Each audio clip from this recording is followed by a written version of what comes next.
Supernatural horror is a fan favorite subgenre in the horror world, with many filmmakers releasing movies about possession and exorcisms for years now, haunting all of us in the process. Whether it be Rosemary and her demonic baby or a possessed Reagan McNeil, these are the top 5 scary demons in horror movies part 2. Let's jump in. Coming in at number 5 we have the Lamia from Drag Me to Hell. Now Drag Me to Hell is a movie that divided viewers upon its initial release, but those who didn't appreciate it clearly aren't fans of the legend that is Sam Raimi. Released in 2009 and directed by Raimi, Drag Me to Hell is a supernatural horror movie that follows Christine Brown, a bank loan officer who has a curse placed on her by an old woman who she refused to extend a mortgage. Christine is subjected to 3 days of escalating torment, after which time she'll be plunged into the depths of hell. Scary stuff. No one wants that. Now the demon in the movie, the Lamia, is absolutely terrifying and one truly powerful demon that you do not want to mess with. Not to mention it has a wicked sense of humor and not in a fun way. The curse placed on Christine includes the torment from the Lamia, a goat-like demon that is conjured during a seance. The Lamia torments her throughout the duration of the movie, with the one goal being to drag her to hell to suffer for eternity. Not to mention the hell Christine endures throughout the movie is horrific, whether it being the elderly woman sucking on her chin or a swarm of bugs. It's hell on earth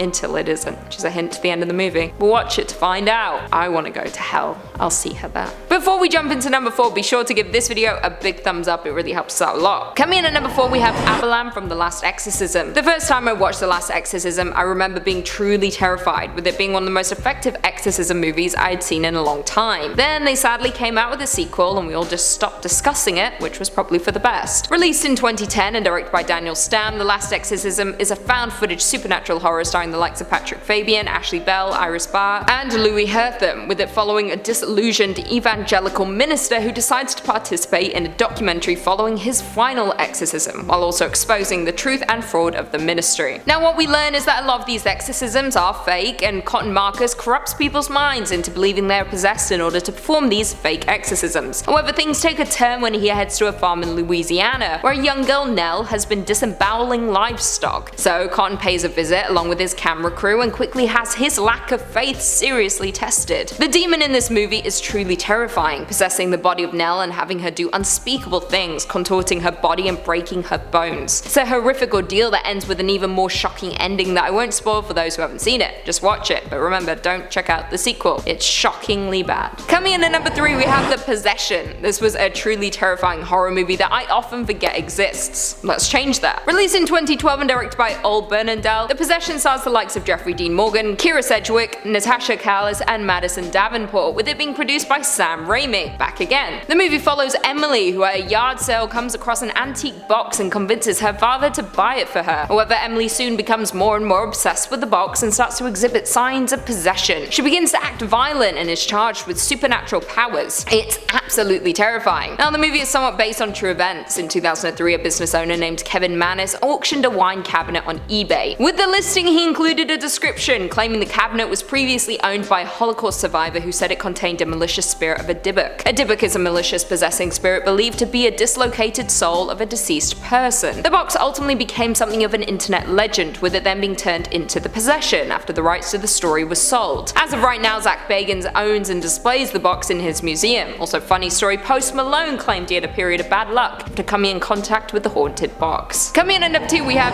Henri Desjardins, The Taking of Deborah Logan. I forgot this movie even existed until now, and I'm so happy I remembered it. Released in 2014 and directed by Adam Robital, The Taking of Deborah Logan is a found footage horror starring the likes of Jill Larson, Anne Ramsey, and Michelle Ang. The movie is set in Virginia and tells the story of a documentary crew making a movie about a woman, Deborah, with Alzheimer's. However, they soon uncover something sinister about her while documenting her story. The movie soon starts to compare the symptoms of Alzheimer's with possession, with Deborah's behavior becoming increasingly more bizarre and disturbing. She wanders the house at night, levitates onto the kitchen counters, and even operates an old switchboard in the dark, speaking in French and talking about sacrifices and snakes. Creepy. It is here that they notice the line for 337 keeps ringing, with it formerly belonging to a local physician named Henri Desjardins, who disappeared after a series of ritualistic murders. We soon find out that Deborah killed Henri after he tried to use her daughter Sarah in one of his rituals. He is the one now possessing Deborah and using her as a vessel to sacrifice others and finish what he started. Absolutely terrifying. Now I won't spoil the ending for those who haven't seen it, but the film is a lot, with one scene showing Deborah unhinging her jaw and trying to swallow a victim whole.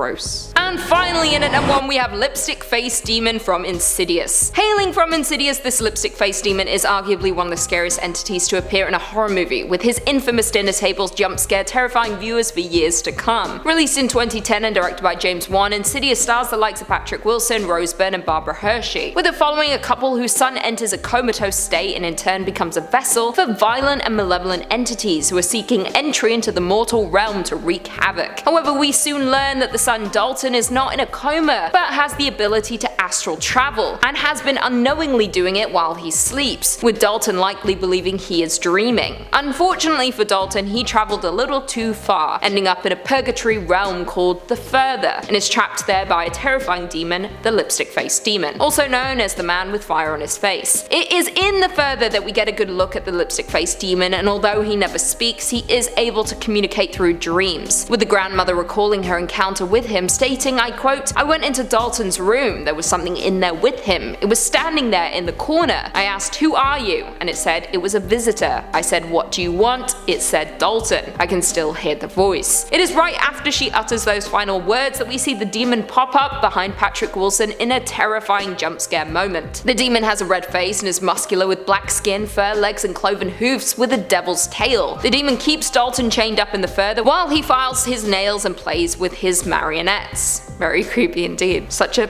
specific fetish. Marionettes. Well, there we have it. Do you guys agree with that list? What is your favorite horror movie demon? Leave us all your thoughts and feelings in the comments down below, and perhaps we can do a part 3. Before I go though, I just want to respond to a few comments for one of our last videos. Top 5 scary demon cases investigated by Ed and Lorraine Warren. The bright side said, I graduated high school. Yee! Thank you for making that time easier for me. Congrats! That's huge. Graduating high school is probably the most important thing, right? To do? Peeps need that. You need to graduate. So congrats, that's amazing. Up next, university.